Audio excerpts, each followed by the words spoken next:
वाह, क्या आईपीओ है। वाह क्या आईपीओ पे बातचीत करने के लिए आज हमारे साथ दो खास मेहमान मौजूद हैं। आज हम बातचीत करेंगे ट्रेवल फूड सर्विसेज की मैनेजमेंट के साथ। वरुण कपूर सर जो ही कंपनी के एमडी एंड सीईओ हैं वो हमारे साथ मौजूद हैं, और विकास विनोद कपूर सर जो ही कंपनी के सीएफओ हैं वो भी हमारे साथ मौजूद हैं। उनसे भी हम बातचीत करेंगे, लेकिन उनसे बातचीत करने से पहले ज़रा कुछ बेसिक डिटेल्स कंपनी की आपके सामने आएंगी, जिसमें ये आईपीओ आज सेकेंड डे आईपीओ का चल रहा है। अब तक करीब 20% के आसपास से सब्सक्राइब हो चुका है। प्राइस बैंड 1045 से लेकर 1100 रुपये प्रति शेयर के आसपास है। करीब 2000 करोड़ रुपये जुटाने की योजना है। ये पूरा का पूरा ओएफएस है, कोई भी फ्रेश इशू इसमें नहीं किया गया है। करीब 14 जुलाई के अराउंड इस कंपनी की लिस्टिंग होने की बातचीत है। एंकर इन्वेस्टर के जरिए करीब 600 करोड़ रुपए के आसपास कंपनी रेस कर चुकी है।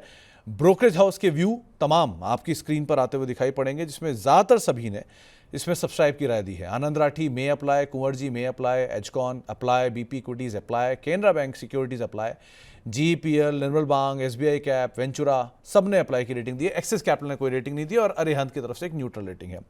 इन सब डिटेल के बीच में अब आप कंपनी के मैनेजमेंट को सुनेंगे। सबसे पहले आप दोनों को ही सर नमस्कार और स्वागत है आप दोनों का ही, और आप दोनों को ही बहुत बहुत शुभकामनाएं आपके इस आईपीओ को लेकर। नंबर्स बढ़िया हैं और सो फार देखकर आंकड़ा लगता है कि जल्दी हम आपको ये सब्सक्रिप्शन का नंबर भी पूरी तरह से होता हुआ देखेंगे।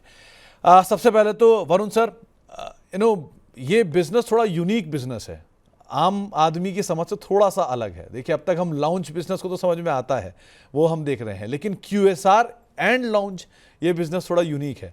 तो मैं आप ही से चाहूंगा कि इस बिजनेस को पूरी तरह समझाइए कि कैसे बिजनेस कामकाज करता है, क्या रेवेन्यू मॉडल है, कैसे बिजनेस को आपने over a period of time बड़ा किया।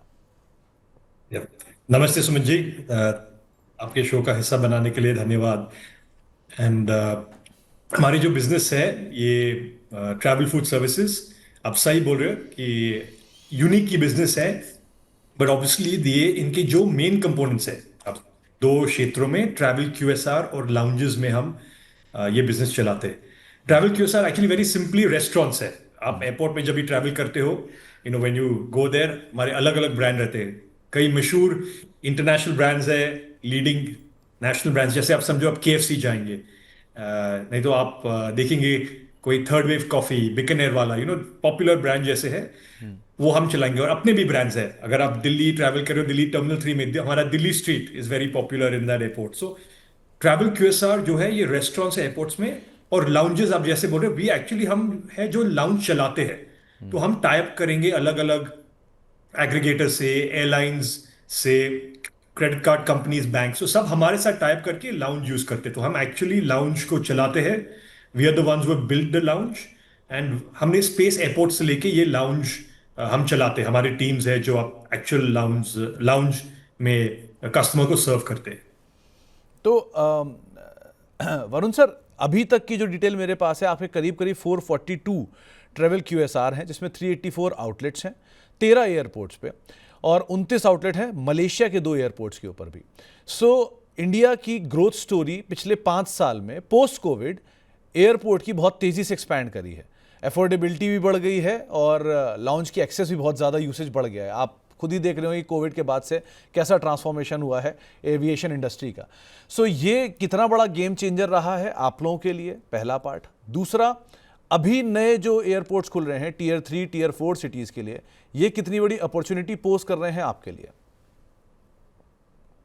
राइट सुमित साहब, सो आप देखेंगे, इफ यू सी हमारे जो last aviation India, India is the third largest aviation market now, but it is the fastest growing market. और आप देखेंगे करीब लास्ट 10 साल में India, we all seen traffic has grown very well. That is in spite of all the challenges. Actually last few years the amount of new terminals coming up everywhere across the country, हम देखते हैं new terminals are always happening. आप सही बोल रहे हो, ये growth जो है इंडिया में, इसकी जबरदस्ती और स्पीड एक्चुअली इंक्रीज हो रही है।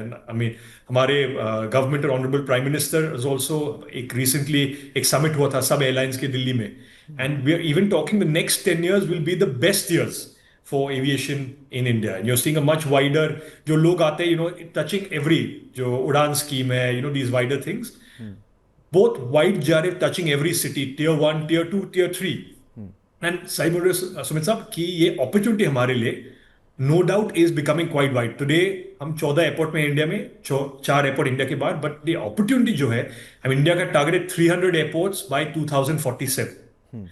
सो एविएशन का जो ग्रोथ स्टोरी है, करीब 10% का पैसेंजर ट्रैफिक का CAGR expected over the next years.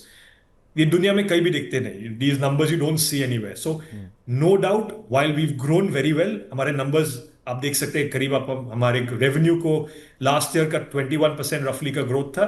हमारे पैट में we had a 27% approximately growth.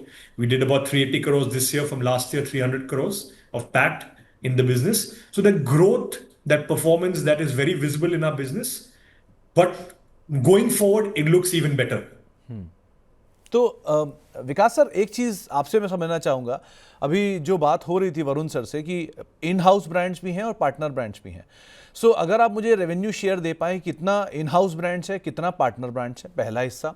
दूसरा, मार्जिन की सिचुएशन किस में ज़्यादा बेटर है, क्योंकि जो समझ मेरी आती है कि इन हाउस ब्रांड की मार्जिन सिचुएशन ज़्यादा बेटर होगी। तो आपके मार्जिन सिचुएशन इन दोनों में किस में ज़्यादा बेटर है। तीसरा, आपका फोकस एरिया जो नए एरियाज होंगे उनमें कहाँ ज़्यादा होगा, इन हाउस में या पार्टनर में। तो thank you Sumit ji, show पे न्योता देने के लिए। तो मैं आपका पहला क्वेश्चन आंसर करता हूं कि हमारे लिए जब हम किसी भी एयरपोर्ट एरिया को देखते हैं तो हम एक पोर्टफोलियो अप्रोच अडॉप्ट करते हैं।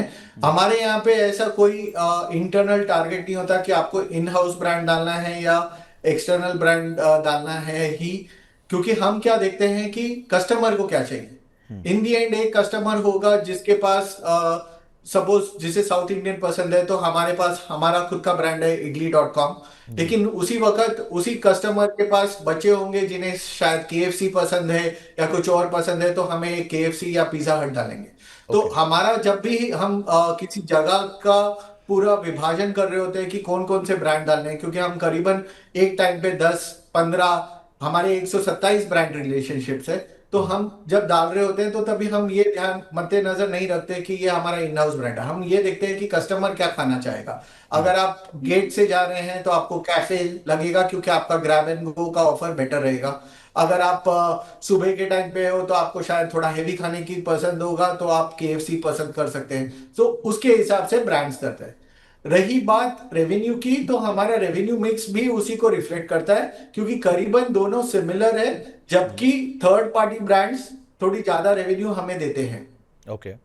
रही बात मार्जिन की, तो डेफिनेटली आपके इन हाउस ब्रांड आपको मार्जिन थोड़ी बेटर देते हैं, क्योंकि आप रॉयल्टी या फ्रेंचाइज फी नहीं पे कर रहे होते और आपके नियंत्रण में रहता है कि आप क्या फूड कॉस्ट डालते हैं। बट आप उसी वक्त उसी जगह पे अगर आप एक KFC या एक पिज्जा हट या डोमिनोज या कुछ और डालते हैं तो आपकी जो सेल्स की क्षमता है वो बढ़ जाती है। तो हम उसको देखते हैं, क्योंकि हमारा एंड में मूल उद्देश्य ये है कि आपकी सेल्स कैसे बेटर हो, कस्टमर को कैसे बेटर ऑफरिंग मिले, और तीसरी आपकी मार्जिन कैसे प्रोटेक्ट हो, क्योंकि जितना आपने पैसा लगाया है उतना आपका ROCE है। तो इवेंचुअली कस्टमर, ब्रांड, एग्नोस्टिक, और तीसरा आपकी मार्जिन कैसे प्रोटेक्ट हो। ये हमारे 3 पहलू होते हैं जब हम किसी ब्रांड को किसी जगह में लगाते हैं। ओके। वरुण सर, 2 चीज़ें एक साथ पूछूंगा। पहले तो क्योंकि ये OFS है, सो एग्जिस्टिंग इन्वेस्टर्स इसमें एग्जिट कर रहे हैं, तो कौन एग्जिट कर रहा है, कोई खास वजह है इसकी, 1। दूसरा, क्योंकि आपके कैश फ्लोज इंप्रूव होंगे ही, जैसे स्ट्रॉन्ग धंधे बिजनेस में आप लोग कैश फ्लो तो बहुत अच्छे हैं ही, सो केपेक्स की तो आपको ज़रूरत है ही नहीं बाहर से पैसे की, तो क्या यही वजह है इसलिए आप लोग फ्रेश इशू नहीं ला रहे हैं इसके अंदर, पहला पार्ट। दूसरा, एक चीज़ मैंने ऑब्जर्व की कि पिछले 3 सालों में आपने इंडिया की QSR में नंबर्स ग्रो तो किया है, लेकिन मलेशिया में वो डबल कर दिया है। मलेशिया में आपके आउटलेट्स भी डबल हुए हैं, चाहे QSR के आउटलेट हो, और लाउंजेस भी डबल कर लिए हैं। सो वो ज़्यादा बड़ी मार्केट ग्रोथ के लिए दिख रही है क्या आपको विजा वी इंडिया के, या वो लो डिनोमिनेटर है इसलिए बड़ा लग रहा है? राइट सुमित जी। सो नहीं, ये दोनों क्वेश्चन का मैं आंसर लगाता हूँ। फर्स्ट, जो हमारे जो IPO है, इट इज OFS। और एक चीज क्लैरिफाई करने के लिए, हमारे बिजनेस में बस 2 ही शेयर होल्डर है, 2 ही प्रमोटर है बिजनेस में। तो करंटली जो सेल हो रहा है OFS का, it is working out to only about 13.5%, so 14% से थोड़ा करीब कम है। So this amount is actually the promoters continue to own the majority of the business. So going forward, भी दो promoter है, will continue to be significantly in the business. So it is minimum required as per IPO is 10%. So उससे थोड़ा ज़्यादा हमारा cell हो रहा है ये इस IPO में. नेचर ऑफ OFS है, आजकल हमारी कंपनी आप देखेंगे मार्च नंबर्स में जो हमने RHP में भी फाइल किया, हमारे पास कंपनी में जीरो डेट है. We have run this company carefully financial discipline के साथ, और अभी हम पोजीशन में ऐसे टाइम्स में with these growths with a PAT of the numbers we have with the ROE and ROC of more than 50%, we are still debt free. हमारे cash भी बुक्स में करीबन 600 करोड़ से थोड़ा ज्यादा है हमारी कंपनी में. सो हमारी ग्रोथ की अपॉर्चुनिटी के लिए हम एडिक्वेटली कैपिटलाइज है. सो रिक्वायरमेंट भी नहीं है डेट के लिए, नॉट दैट हम अभी के लिए, but actually cash on books is there. So उस महीने से we have looked at OFS only for the point of कि वो मिनिमल डाइल्यूशन हो जाए, from that point of view, while also being in the public markets. और second part, Sumit ji आपने सही पूछा, international हमारी जो opportunity, we are an Indian company and हमारी जो opportunity है, main opportunity Indian travel growth है. पर जो lounge opportunity हम देख रहे हैं, जो हम India has actually been a first mover वो lounge opportunity में है. इसलिए Asia Pac और Middle East, we are looking to take that lounge opportunity, because आप देख रहे हैं जो credit card, common use lounge, जो larger lounges है, वो it's happening globally. So we have gone Malaysia, हम हांगकांग भी गए, हमने वो मॉडल क्रिएट किया. It's been very successful, और obviously लो बेस से वो number double is looking there. But eventually अब जैसे हमारे इंडियन नंबर्स में we have totally almost 400 outlets just in India travel QSR. Lounges भी करीब 30 लाउंज इंडिया में ही है. The opportunity from there, आप देखेंगे इंडिया में भी उतने भी साइज के साथ हम कंपेटिटर से कई आगे है इन टर्म्स ऑफ पोजीशन, पर वो भी करीब 25% मार्केट शेयर हमारा ही है ट्रैवल QSR में. So opportunity by being market leader, फिर भी अपॉर्चुनिटी इतना बड़ा है हमारे लिए. So India is the main focus, but international we are proud as a Indian company to go and grow, because बस एशिया पैक में चाइना के बगैर ये $3.5 बिलियन का मार्केट हो गया 10 साल में लाउंजेस के लिए ही. So that opportunity we believe as a Indian company, culture of hospitality, well capitalised, creating world-class product, we can show how we can do things superbly well and a great financial opportunity. तो Varun sir, एक चीज़ अभी recently events के तौर पे होके चुकी है कि एक listed lounge company, I don't want to name it, उन्होंने कुछ कंसर्न जताए थे कि उनको बड़े प्लेयर से इशू आ रहा है. आपके केस में क्योंकि आप लोग लाउंज के प्योर प्ले नहीं हो, आप लोग QSR के प्ले हो, सो आपके केस में ये थ्रेट मुझे दिख नहीं रहा कि ऐसा कोई थ्रेट होगा. 1 2 दूसरा मैं ये भी समझना चाह रहा हूँ कि आपको अगर लाउंज का कोई प्रेशर आया भी तो QSR की, मतलब दो तरह से आपकी ग्रोथ है, अगर मैं सही समझ रहा हूं तो लाउंज की ग्रोथ भी जो पैसेंजर ट्रैवल से होता है, और QSR की ग्रोथ भी जो फूड ईटिंग हैबिट से होता है. तो क्या मैं सही समझ पा रहा हूं? नहीं सुमित जी, आप बैंग ऑन सही बोल रहे हो. तो हमारे जो करंट इशू हो रहे हैं एक प्रोवाइडर के लिए, ये एक्चुअली जो प्रोवाइडर है हमारे साथ भी काम करते हैं. We work with these different providers in the segment. So all of these different हमारे जो बिजनेस लाउंज में आते हैं, सो आपको ये समझते हैं we are actually the players who operate the lounges. बाकी सब दे डोंट ऑपरेट लाउंजेस. वो क्या करते हैं, एग्रीगेटर्स बनते हैं. वो टाइप्स लेके आते हैं हमारे पास जो हम लाउंज ऑपरेटर है, और ये हम टाइप्स एयरलाइन कस्टमर्स के लिए करते हैं. आप बिजनेस क्लास में हो, फ्रीक्वेंट फ्लायर हो, प्लैटिनम समझो एयर इंडिया के आप आ रहे हो, आपके पास गेस्ट भी है, you are a card company, और बैंक वो आजकल डायरेक्ट भी आ रहे हैं, you are a card network, और ये एक्सेस प्रोग्राम्स वेरियस है. तो क्या होता है हमारे लिए, हम एग्नोस्टिक, और हमें डिफरेंस नहीं है कि वेदर हम A B या C टाइप करते हैं, बिकॉज अल्टीमेटली कंज्यूमर हमारे लाउंज में आ रहे एक्सपीरियंस के लिए.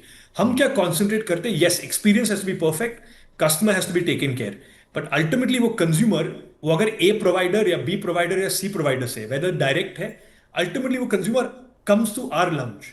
सो जो रियल एस्टेट है लाउंज का, so that business has to go to us. And actually Sumit ji, जो एग्जाम्पल आप दे रहे हो, ये डिस्ट्रप्शन और मिडिल में निकलने से एक्चुअली हमें बेनिफिट हो जाता है, बिकॉज क्या होता है, customer comes, banks come directly, we can customize experiences. अगर आप गोल्ड कार्ड हो, प्लैटिनम हो या ब्लैक कार्ड हो, अलग अलग एक्सपीरियंस, किसी को स्पा कॉम्प्लीमेंट्री, किसी को एक्स्ट्रा मील. तो व्हेन यू आर डायरेक्ट, वो सब एक्सपीरियंस आपको कस्टमर जर्नी का विजिबिलिटी मिलता है, you are directly talking with client, and that is actually benefiting our business, in that sense, what is happening currently in the ecosystem. और आप सही बोल रहे हो. और लास्ट पार्ट वो ट्रैवल QSR और लाउंज, आप पॉइंट ऑफ दोनों बिजनेस का है, सिनर्जीज है पीछे. हम central kitchen, central store, supply chain teams can be there, make sure quality सही है दोनों जगह में. और अगर कंज्यूमर लाउंज जाता है टुमारो फॉर एनी रीजन, उनको लाउंज का एक्सपीरियंस नहीं चाहिए, रश में थोड़ा, Our travel QSR is there to address them. वो वहां जाके grab and go पकड़ सकते हैं. They can have a meal there. और बस आपका मन है कि नहीं चलो मैं आज मेरा favourite south Indian idli .com पे या साउथ में मैं अद्यार आनंदो भवन पे खाऊंगा आज, और मैं नॉर्थ में I go and I have the Barcos Chinese और something at the airport. We are operating that. So आपको लाउंज का ऑप्शन है, ट्रैवल क्यूएसआर का ऑप्शन है, जो भी आपका मन है as a consumer. We attempt to experience, capture and create value for consumer दोनों जगह पे, दोनों फ्रंट पे.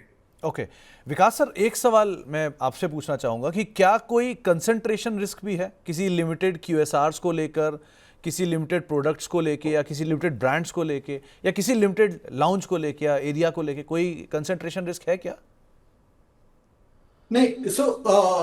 सुमित जी, अब पहली बात तो हमारा कोई कंसंट्रेशन रिस्क नहीं है, क्योंकि हम जैसे मैंने कहा पहले भी कि हम 127 ब्रांड के साथ काम करते हैं. कुछ हमारे इन हाउस हैं, कुछ थर्ड पार्टी है, कुछ इंटरनेशनल ब्रांड्स है. तो कोई भी ब्रांड सिंगल डिजिट से ऊपर की सेल कंट्रीब्यूट नहीं करता है हमारी टॉप लाइन को. रही बात आपकी जो ओवरऑल रेवेन्यू की है, तो हम क्योंकि भारत के 13 बड़े एयरपोर्ट्स में काम करते हैं, जहां पे हमारा अच्छा खासा रियल एस्टेट है in terms of travel QSR and lounge, तो वो हमारे एक बोलते हैं ना रेवेन्यू का सोर्स है जो स्ट्रांग है. और क्योंकि पैसेंजर ट्रैफिक प्रीडोमिनेंटली इंडिया का वहां से जाता है, इसलिए हमारी रेवेन्यू वहां उन एयरपोर्ट्स में ज्यादा है. तो उसके अलावा और कोई कंसंट्रेशन रिस्क नहीं है हमारा. ओके और लास्टली वरुण सर, एक चीज़ और, क्योंकि टीयर 2, टीयर 3, टीयर 4 पे तो हम आ ही रहे हैं. अर्बन रूरल इंडिया का जो रेशियो होता है उसमें हम अर्बनाइजेशन में ज़्यादा आ चुके हैं, हम स्लोली एंड स्टेडली. और बाकी कंट्रीज़ में अभी भी रूरल एरिया थोड़ा ज़्यादा है. अब हम स्लोली स्टेडली सेमी अर्बन या अर्बन में आ रहे हैं. सो जितना ज़्यादा ये एक्सपेंशन बढ़ेगा, या इसको आप ऐसे समझिए कि जितना गवर्नमेंट ऑफ इंडिया का इनिशिएटिव रहेगा किसी आम आदमी के हाथ में पैसा पहुंचाने का, जो टैक्सेशन के थ्रू हुआ, बजट के थ्रू हुआ, आरबीआई की तरफ से हुआ, क्या ये सब आपको हेल्प करेगा गोइंग फॉरवर्ड फर्दर एक्सपेंशन? नहीं, 100% सुमित जी, बिकॉज हमारा जो बिलीफ है जनरली, हम जो देश में अपॉर्चुनिटी ऑफ ग्रोथ कोई कमी नहीं है ये देश में. आप देखेंगे सही बात की अर्बनाइजेशन से people are connecting across the country, irrespective of zone, जिसे से भी स्टेट में हो, सिटी में हो, टीयर 2 में, tier 3, everyone wants to now visit. हमारे डोमेस्टिक टूरिज्म जो है is actually booming. So not only international जो चलता ही है, वो मेन सिटी से लोग जाते हैं, but the way the domestic tourism is booming, way हमारा जो business wise people are travelling for. और ये उड़ान स्कीम में actually unconnected cities are now being connected so beautifully for the common man to access. So ये जो opportunity travel में हमारे लिए ये मायने रखता है कि next few years will be, probably the next decade will be unlike any other. So आप देखेंगे जो हमारे 1.4 बिलियन पॉपुलेशन जो है करीब, we are roughly less than 400 million people traveling. आप जो भी एनी कंट्री आप देखेंगे ग्लोबल, आप कंपेयर करेंगे ratio, we would easily be, we should be in the next 10 years more than 1 billion at these growth rates. आप देखेंगे जो भी कंट्री आप रेशियो देखेंगे, पीपल, आप यूएस को देखेंगे तो पॉपुलेशन उनका, उन पे 5 times पॉपुलेशन ट्रैवल करता है, हमारे इधर 0.3 रफली है. So it has a lot of opportunity on urbanization. The way it's happening, all of these will no doubt contribute to much more travel in India in the next few years, and we are there hopefully to take and create customer experiences. वो travel को transform करने के लिए hopefully हम रहेंगे ये सब जगह में, लोकेशन में, to create brilliant F&B experiences and lounge experiences. चलिए, बहुत बहुत शुक्रिया वरुण सर हमारे साथ मौजूद रहने के लिए, डीपली ये चीज़ समझाने के लिए कैसे कंपनी कामकाज करती है और क्या ग्रोथ प्रोस्पेक्ट है. और साथ साथ विकास सर आपका भी बहुत बहुत शुक्रिया आज हमारे साथ जुड़ने के लिए और तमाम डिटेल्स हमारे साथ शेयर करने के लिए. शुभकामनाएं आप दोनों को. 25% ऑलरेडी सब्सक्राइब हो ही चुका है आईपीओ, और अभी 2 दिन बाकी हैं. सो बढ़िया नंबर रहेंगे और उम्मीद करते हैं आगे चल के एक अच्छी लिस्टिंग भी हो और आपसे वहाँ पर भी मुलाकात हो. लेकिन बहुत बहुत शुक्रिया सर आज अपना समय हमें देने के लिए, हमसे चर्चा करने के लिए और डिटेल में हमसे बातचीत करने के लिए. जाने से पहले भाई जरा ब्रोकरेज हाउस की रिपोर्ट फिर से लेकर आइए. आज जो ज़्यादातर ब्रोकरेज हाउस हैं उनकी तरफ से इसमें सब्सक्रिप्शन की ही राय अलग अलग हाउस व्यूज़ ने दी हुई है. आनंद राठी अप्लाई, एचकॉन apply, BP equities apply, Canara bank securities apply, GPL apply, Nirmal Bang apply, SBI cap apply, Ventura securities apply, और अरिहंत की न्यूट्रल रेटिंग और एक्सिस कैपिटल की तरफ से नॉट रेटेड यहाँ पर आया है. तो तमाम ब्रोकरेज हाउसेस की व्यू भी आपने सुने. तो मैनेजमेंट ब्रोकरेज हाउस का व्यू आप ऑलरेडी सुन चुके हैं आईपीओ को लेकर. रचित सर, आपने भी मैनेजमेंट को सुना होगा, कोई टिप्पणी आप करना चाहोगे? Sir for the time being I would suggest कि एक बार लिस्टिंग हो जाए, उसके बाद will be in a better position to gauge as to how the counter is doing things. For the time being मैं एक बार आईपीओ से थोड़ा सा दूर रहना प्रेफर करूंगा। ओके, तो गेस्ट की राय, मैनेजमेंट की राय और तमाम डिटेल आपने सुना भी। तो फिलहाल वाकई आईपीओ तो ही समेटेंगे।